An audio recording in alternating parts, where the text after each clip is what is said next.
authorizes Donald Trump to recklessly impose a death penalty on any nonprofit in America that happens to be on his enemies list. With this bill, he can destroy the very life of civil society in this country, one group after another, even though the group involved that he targets as a terrorist supporting group has not violated a single law. Even though the group has not been presented with a shred of evidence or the public for doing this, without offering any specific explanation or reason as to why the life is being taken out of this civil society group, and without providing a day in court, a hearing, and without any meaningful right of appeal, no matter how capricious, no matter how unjustified Trump's action may be.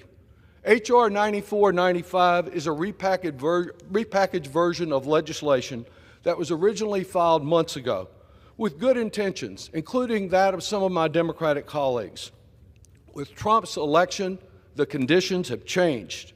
The dangers of granting additional power to him are far outweighed by any benefits from this bill. This is the same Trump who vowed to be dictator on day one and has declared the greatest danger our country faces today is the enemy within. This bill is now opposed by a growing number of civil society groups, over 120 groups, the ACLU, the Brennan Center, the NAACP, Planned Parenthood, the Center for American Progress, the American Federation of Teachers, a list that goes on, the Freedom of the Press Foundation. This legislation is done in the name of stopping financial support for terrorism. All of us support stopping terrorism. Like everyone here, I've done that, and I have previously voted for this very language, not once but twice, though the last time it came before our committee, I voiced the very same concerns about the lack of due process that I voiced today. Since none of the deficiencies of this bill have been corrected and no amendment is offered today, we must reject it. If he is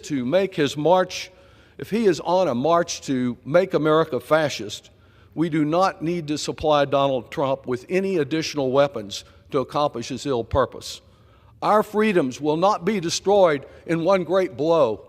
No, it will be 1,000 cuts over the term of this administration, undermining our liberties one after another. To those who say that this bill only applies to groups that are supporting terrorism, consider how very expansive that term can be, both at home and abroad.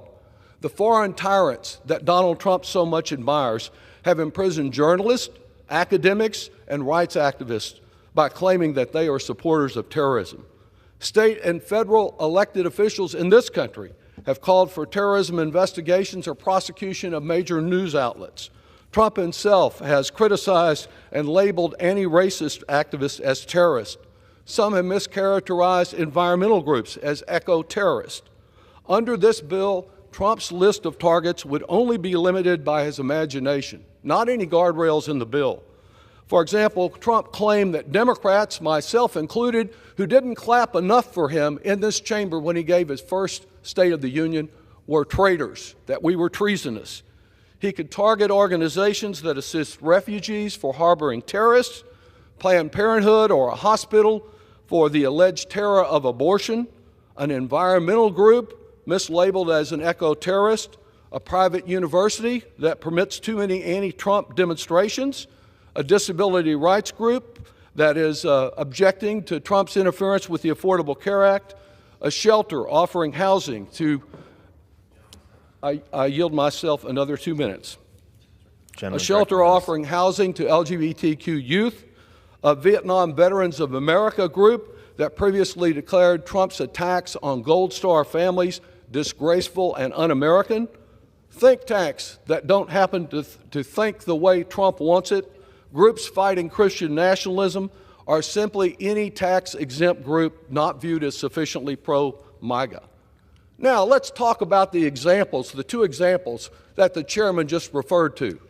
He thinks the IRS commissioner has not acted swiftly enough, and it sounds like perhaps he's right. Well, who do you think appointed the IRS commissioner? His name is Donald J. Trump. The defect is not in the law as it exists today, but on the question of whether or not there is being proper administration of the law that exists today that can deal with terrorism.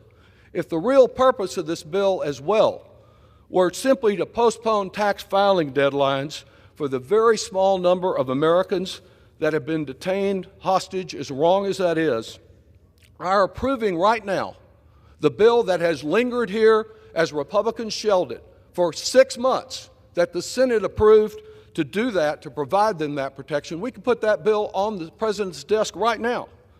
The very fact that the Republicans use this claim of helping hostages, it's a subterfuge, because what it's really about is empowering Trump to do more harm. They are, in essence, holding the hostages